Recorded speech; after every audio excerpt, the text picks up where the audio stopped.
नमस्कार दोस्तों, मैं हूं एमपी। स्वागत है आप सभी का आपके अपने YouTube channel MS perfect classes में। और आज की इस वीडियो में पढ़ने वाले हैं गुणनखंड के और कुछ मोस्ट इम्पोर्टेंट क्वेश्चन। पिछले वाले वीडियो में हमने 12 एग्जाम्पल देख लिए थे, तो बिना टाइम वेस्ट के स्टार्ट करते हैं आज question number 13। 4x² minus 12xy plus 9y² के गुणनखंड होंगे। आपको गुणनखंड करने हैं, तो पहले देखते हैं कि किसी का होल स्क्वायर तो नहीं बन रहा है या कोई फॉर्मूला बन रहा है। तो देखते हैं। यहाँ पर स्टार्टिंग में यहाँ पर 4 आ रहा है और यहाँ लास्ट में कितना आ रहा है, 9 आ रहा है। तो 4 भी 2 का स्क्वायर होता है और 9 भी किसका स्क्वायर होता है, 3 का स्क्वायर होता है। तो ये कौन सी सर्वसमीका बन रही है आपके, a² plus b² minus 2ab। तो इसको पहले लिख लेते हैं हम। तो 4 को तो लिख दिया हमने, 2x का होल स्क्वायर, फिर माइनस इस 3 पहले y को 9y² को क्या लिख देंगे, 9y² को लिख दिया हमने 3y का होल स्क्वायर। अब यहां बीच में क्या आता है, बीच में आता है आपके माइनस 2ab। तो माइनस ये आ गया माइनस का 2 और a का मान कितना है, a का मान है यहाँ पर 2x और b का मान है यहाँ पर 3y। तो आपके कौन सा बन गए, a² minus 2ab plus b²। तो कौन सा फॉर्मूला होता है, a माइनस बी का होल स्क्वायर। तो कौन सा देखते हैं इसका आंसर, तो 2x माइनस 3y का होल स्क्वायर। कौन सा आंसर हो जाएगा इसका, सेकेंड नंबर। आगे देखते हैं क्वेश्चन नंबर 14। यदि आगे देखते हैं क्वेश्चन नंबर 14 6.87 गुणा 6.87 माइनस 2 गुणा 6.87 गुणा 3.87 प्लस 3.87 गुणा 3.87 का मान क्या होगा। तो आपको इसको सोल्व करना है। अब यदि आप इनको गुणा करते जाओगे तो आपके 5 मिनट लग जाएगी कम से कम। और यदि आपने इसका पता लगा लिया कि कौन सी सर्वसमीका बन रही है, तब इसका आंसर आपके 10 सेकंड में आ जाएगा। तो कौन सी सर्वसमीका बन रही है, यहाँ पर देखो ए 2 बार आ रहे हैं। यहाँ पर 6.87 दो बार आ रहे, तो इसको क्या लिख लेते हैं हम, a²। यहाँ पर भी ये संख्या 2 बार आ रही है, तो इसको लिख लेते हैं प्लस b²। और यहाँ पर दोनों संख्या 1 बार आ रही है और माइनस 2 आ रहा है, तो क्या आ जाएगा माइनस 2ab। तो कौन सी सर्वसमीका बन गई, a² minus 2ab plus b² क्या होता है, a माइनस b का होल स्क्वायर। तो आपको एक a तो कौन है यहाँ पर 6.87 और b कौन है यहाँ पर 3.87। तो आपको क्या करना है, a माइनस बी का होल स्क्वायर करना है। तो a का मान तो आ गया 6.87 माइनस b का मान आ गया 3.87 और इसका क्या करना है, होल स्क्वायर। अब 6.87 में से 3.87 घटाओगे तो कितना बचेगा, केवल 3, और 3 का स्क्वायर करोगे कितना आ जाएगा आपके 9। तो कौन सा आंसर हो जाएगा इसका, थर्ड नंबर। अब स्क्रीन पर क्वेश्चन नंबर 15 27x की पावर 3 प्लस 64y की पावर 3 के गुणनखंड कीजिए। गुणनखंड कर रहे हैं, तो ये देखो 27x³ प्लस y³। तो कौन सी सर्वसमीका थी आपकी, a³ प्लस b³। तो पहले तो इसको फॉर्मेट में लिख लेते हैं। इसके सर्वसमीका 27 को तो क्या लिख सकते हैं हम, 3 और x को लिख दिया x और इसका क्या हो जाएगा क्यूब, प्लस 64 को लिख दिया हमने 4। 64 किसका क्यूब होता है, 4 का, और 4y और इसका क्या आ जाएगा क्यूब। तो ये आपके सर्वसमीका बन गई a³ प्लस b³। और a³ प्लस b³ का क्या फॉर्मूला पढ़ा था हमने, a³ a plus b a² plus b² plus ab। यहां पर जब प्लस आ जाए तो स्टार्टिंग में प्लस आएगा और लास्ट में क्या आ जाएगा यहाँ पर माइनस। तो क्या बन गया, यहाँ पर a का मान तो है 3x और b का मान कितना है 4y। तो ये आ जाएगा 3x प्लस 4y। फिर आ जाएगा आपके 3x का होल स्क्वायर प्लस 4y का होल स्क्वायर। फिर आ जाएगा माइनस 3x गुणा 4y। तो ये तो आ गया आपके 3x प्लस 4y। जुड़ेंगे नहीं क्योंकि दोनों कौन से रह गए, असमान पद रह गए। यहाँ पर 3x का होल स्क्वायर कितना हो जाएगा, 9x का स्क्वायर। फिर यहाँ पर 4 का हो जाएगा 16y² और माइनस 4 × 12 और x y। तो देखते हैं 3x प्लस 4y, तो 3x plus 4y 9x² plus 16y² minus 12xy। तो कौन सा आंसर हो गया आपके फर्स्ट नंबर।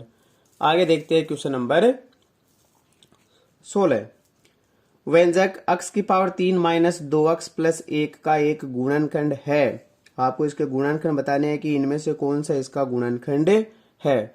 अब याद रखना आपको कि जो भी गुणनखंड होता है उसको यदि आप व्यंजक में रख देते हो उसके मान को, तो उसका मान कितना आ जाता है, 0 आ जाता है। तो पहले तो हम यहाँ से ये वाला इसका यदि गुणनखंड है तो इसमें मान रखते ही इसको क्या करेगा, संतुष्ट करेगा और इसका मान कितना आ जाएगा आपके 0। तो यहां से पहले इसको बराबर 0 करके x का मान निकालेंगे तो x का मान कितना आ जाएगा, +1 का बराबर के उधर जाएगा किसका हो जाएगा, माइनस का। तो आपको उठा के क्या करना है, इसमें रखना है। तो x की पावर 3 तो ये रख दिया -1 की पावर 3, -2 x की जगह रख दिया -1 प्लस कितना आ गया 1। माइनस की पावर विषम संख्या होती है तो आंसर किस में आता है, माइनस में। ये माइनस और माइनस मिलकर प्लस हो गया और यहाँ पर प्लस का कितना आ गया 1। तो -1 + 3 कितना आ रहा है आपके, प्लस का 2 आ रहा है, जबकि कितना आना चाहिए 0। तो ये वाला इसका आंसर नहीं होगा। आगे ऑप्शन चेक करते हैं। x - 1 बराबर किया हमने 0 और यहाँ से x का मान निकाला कितना आ गया 1। अब ये एक उठा के रख दो इसमें। तो 1 की पावर 3 -2 गुणा 1 प्लस 1, 1 की पावर 3 1 -2 को 1 से गुणा किया 2 प्लस 1, 1 और 1 मिलकर कितने हो गए 2, 2 में से 2 घटाएंगे कितना आ जाएगा 0। तो आ रहा है 0, 0 आते ही ये क्या कहलाएगा, इसका गुणनखंड। तो कौन सा आंसर हो जाएगा, x - 1 इसका क्या कहलाएगा, गुणनखंड। अब स्क्रीन पर है क्वेश्चन नंबर 17। p - 1 निम्न में से किसका गुणनखंड है।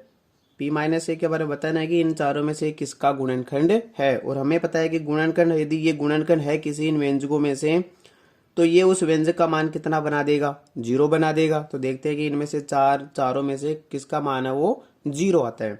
तो सबसे पहले तो आपको जो गुणनखंड है उसको बराबर करना है 0 के, और यहाँ से आपको गुणन में p का मान निकालना है। जो चर है यहाँ पर p, उसका मान निकालेंगे। -1 बराबर के उधर जाएगा किसका हो जाएगा, प्लस का। तो आपको व्यंजक में p की जगह कितना रखना है, 1 रखना है। तो पहले ऑप्शन चेक करते हैं। 5 p की जगह रख दिया 1 स्क्वायर प्लस 25 और साथ में आपके p का मान रख दिया 1 माइनस कितना है 20। तो 5 को 1 के स्क्वायर से गुणा करोगे 5 प्लस 25 को 1 से गुणा करोगे 25 और माइनस में कितना आ गया 20। 5 और 25 हो गए 30, 30 में से 20 घटाएंगे आपके कितना बचेगा 10। 0 नहीं आ रहा है तो ये ऑप्शन इसका क्या हो जाएगा, गलत हो जाएगा। दूसरा देखते हैं। 5 p की जगह रख दिया 1 का स्क्वायर माइनस 25 p की जगह रख दिया 1 प्लस कितना आ गया 20। 5 का स्क्वायर 5 माइनस 25 गुणा 1, ये सॉरी 5 को 1 से गुणा करेंगे 5 माइनस 25 को 1 से गुणा करेंगे 25 और प्लस में कितना आ गया 20। अभी 5 और 20 प्लस किया तो जुड़ जाएंगे 20 और 5 कितने हो गए 25 और साथ में आ गया माइनस का 25। 25 में से 25 घटाएंगे कितना आ गया 0 और आना भी कितना चाहिए था आपके 0 आना चाहिए। तो जिसके लिए 0 आया वही इसका क्या हो जाएगा आंसर। तो कौन सा हो गया इसका आंसर, सेकेंड नंबर। अब स्क्रीन पर है क्वेश्चन नंबर 18। यदि x - 1 बहुपद 3x square plus ax plus 6 का एक गुणनखंड हो तो a का मान ज्ञात करना है। अब आपको बता दिया कि यदि कोई भी किसी का यदि गुणनखंड होता है तो वो उस व्यंजक या बहुपद के मान को कितना बना देता है 0। तो ये पहले ही दे रखा है कि ये इसका गुणनखंड है, तो हमें पता है जब इसका x का मान यहाँ से उठा के इसमें रखेंगे तो इसका मान कितना बना देगा 0 बना देगा। तो क्या कर देते हैं, जो बहुपद दे रखा है 3x square plus ax plus 6, इसका मान यदि आप कितना लाओ 0, क्योंकि आपने मान कितना रखना है x - 1 रखना है। x की यहाँ पर x का मान आपको निकालना है तो x - 1 बराबर 0 किया तो x का मान कितना आ गया आपके +1। अब रखते जाओ आप, तो ये आ गया 3 और x की जगह कितना रख दिया 1 का स्क्वायर प्लस a, तो ये रह गया। x की जगह रख दिया 1 और प्लस में कितना आ गया 6 और बराबर में कितना कितना हो जाएगा 0 हो जाएगा। क्योंकि बहुपद का ये बहुपद में जब आप गुणनखंड रखोगे तो उसका मान कितना आ जाएगा आपके 0। अब यहां से तो आ गया 3 प्लस a को 1 से गुणा करेंगे a प्लस 6 बराबर कितना आ गया 0। 6 और 3 कितने हो गए 9, 9 प्लस a बराबर कितना आ गया 0। तो आपको तो a का मान निकालना, 9 उधर आ जाएगा किसका हो जाएगा माइनस का। तो a का मान कितना आ गया माइनस का 9। आगे देखते हैं क्वेश्चन नंबर 19। यदि x प्लस वाई बराबर 4 है तो x की पावर 3 प्लस वाई की पावर 3 प्लस 12xy माइनस 64 का मान ज्ञात कीजिए। आपको मान बताने कि इन चारों में से इसका आंसर कौन सा होगा। तो यही इसका आंसर आपको कमेंट बॉक्स में देना है। आपके लिए क्वेश्चन छोड़ा गया है ये, तो जरूर कमेंट बॉक्स में इसका आंसर दीजिए। अब आगे क्वेश्चन है question number 20। 9x square y square कोष्टक 3z माइनस 24 में 27xy z माइनस 8 का क्या देना, आपको भाग देकर भागफल बताना है। तो भाग देना है इस वाले में, इसका भाग देना है तो इसको तो ऊपर लिखो, 9x² y² और 3z माइनस 24 और भाग देना है इसको 27x y और साथ में आ जाएगा आपके z माइनस 8। अब जो कट रहा है उसको पहले काट दो। 9 के टेबल से 27 कट गया कितनी बार? 3 बार। x से एक x कट गया, एक x बच गया, y से एक y कट गया और एक y बच गया। तो ऊपर तो क्या बच गया यहाँ पर? ऊपर तो आपके बच गया है x और y और साथ में नीचे कितना? 3। अब देखिए यहाँ पर 3z और माइनस 24 में से आपके 3 में और 24 में क्या कॉमन आ रहा है? 3 कॉमन आ गया और अंदर क्या बच जाएगा? यहाँ से तो बच जाएगा z और जब 24 में 3 का भाग लगाओगे कितना आएगा? 8×3 और नीचे भी कितना है? z minus 8। z माइनस 8 से z माइनस 8 कट गया, 3 से 3 कट गया और क्या बच गया आपके? केवल x y। तो कौन सा आंसर हो जाएगा इसका? Second number. आगे देखते हैं क्वेश्चन नंबर 21। x की पावर 3 प्लस 8 y की पावर 3 के गुणनखंड होंगे। अभी x की पावर 3 प्लस 8 y की पावर 3, दो फॉर्मूले पढ़े थे हमने 3 पावर वाले, a cube plus b cube और a cube minus b cube. Plus वाला है तो प्लस वाली कौन सी सर्वसमीका थी आपकी? a cube plus b cube बराबर क्या होता है? a plus b a² plus b² minus ab। Plus वाले में लास्ट में क्या आ जाता है? माइनस। अब यहाँ पर a का मान तो देखो, a का मान तो कितना है? यहाँ पर x है और b का मान देखो यहाँ पर 8 नहीं है, ये 8 अलग है, y की क्यूब अलग है। तो 8 को क्या लिख सकते हो आप? 2y और इसका क्या कर दो? होल क्यूब कर दो। तो आपके b का मान कितना आ गया? अब 2y। a का मान आ गया आपके x प्लस b का मान आ गया आपके 2y। यहां पर आ जाएगा x² प्लस b का मान रख दिया 2y का होल स्क्वायर माइनस x गुणा 2y। तो ये तो आ गया x प्लस 2y और यहां से आ जाएगा x² प्लस 2y का होल स्क्वायर कितना होता है? 4y² और माइनस 2xy। तो देखते हैं कौन सा आंसर है इसका? x plus 2y। तो ये आ गया x plus 2y, x² plus 4y² minus 2xy। कौन सा आंसर हो जाएगा इसका? First number. आगे स्क्रीन पर क्वेश्चन आपके क्वेश्चन नंबर 22। 5x की power 5 plus 10x plus 2x की पावर 4 प्लस 4 के गुणनखंड होंगे। अब ये 4 पद दे रखे हैं तो आपको क्या करना है? दो दो के जोड़े बनाने हैं। दो दो के जोड़े बना लिए और इनमें से क्या जो कॉमन आ रहा है उसको बाहर निकालना है। तो 5x की power 5 plus 10x plus 2x की पावर 4 प्लस 4। अब इनमें से क्या कॉमन आ रहे हैं? तो संख्या में से कॉमन आ रहे हैं 5 और यहाँ पर x की पावर 5 और यहाँ पर x एक सिंगल है तो यहाँ पर सिंगल क्या आ जाएगा? कॉमन। तो यहाँ पर 5x कॉमन आ गया। x कितने x बच गए? अंदर 4 बच गए प्लस 5 दूनी 10 और यहाँ पर सिंगल x था वो बाहर आ गया प्लस इन दोनों में से क्या कॉमन आ रहा है? 2 कॉमन आ गया। यहाँ से तो बच गया x की पावर 4 और प्लस 2 दूनी 4, 2 का भाग लगाया कितना आ गया? 2। देखिए कोष्टक में सेम वैल्यू आ रही है तो हमारा आंसर क्या है? बिल्कुल सही, 5x प्लस 2। तो ये बाहर वाले एक जगह आ गए 5x प्लस 2 और यहां से आ जाएगा एक बार x की पावर 4 प्लस 2। तो x की पावर 4 प्लस 2 और 5x प्लस 2 कौन सा आंसर हो जाएगा इसका? Second number.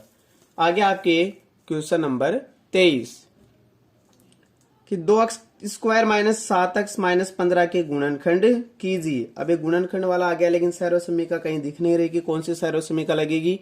तो आपको ये 2 घात वाला एक नियम बताया था मैंने आपको कि आपको लास्ट वाली संख्या को फर्स्ट वाली संख्या से क्या कर देना है? गुणा करना है। तो लास्ट वाली संख्या 15 को हमने गुणा किया किससे? 2 से और कितना आया आपके? 30। अब ये देखना आपको कि 15 और 2 को जोड़ने या घटाने पर आपके क्या माइनस 7 आ जाएगा? बिल्कुल भी 15 और 2 को जोड़ने या घटाने पर 7 नहीं आता है। तो आपको और टुकड़े करने हैं कि 30 के और टुकड़े कौन से हो सकते हैं? तो आपको 10 को 3 से गुणा करने पर भी कितना होता है? 30 और 10 में से 3 को घटाएंगे तो कितना आ जाएगा? 7। लेकिन माइनस 7 लाना है तो 10 को तो माइनस कर दो और 3 को क्या कर दो? प्लस। तो ये आ गया आपके 2x² माइनस 10x और प्लस का कितना हो जाएगा? 3x और माइनस का कितना आ गया? 15। देखिए माइनस 10x और प्लस का 3x मिलकर फिर से कितना हो जाएगा? माइनस का 7x। अब इन दोनों में से क्या कॉमन आ रहा है? 2x कॉमन आ रहा है तो यहां से तो बच गया आपके x माइनस ये कितना हो जाएगा? 5 प्लस यहां से आपके कॉमन आ रहा है 3 और यहां से बच गया x माइनस 5 3 15। तो x माइनस 5 और x माइनस 5 दोनों सेम वैल्यू। तो बाहर वालों को एक जगह करना है तो कितना हो जाएगा? 2x प्लस 3 और एक हो जाएगा आपके x माइनस 5। तो कौन सा आंसर हो गया? 2x प्लस 3 तो 2x प्लस 3 और x माइनस 5 कौन सा आंसर हो गया? First number. आगे के चैप्टर्स के लिए जुड़े रहे हमारे अपने यूट्यूब चैनल से, जहां पर आपको मिलते हैं क्वेश्चन ही क्वेश्चन और मिलते रहेंगे। तो आज की इस वीडियो को देखने के लिए धन्यवाद।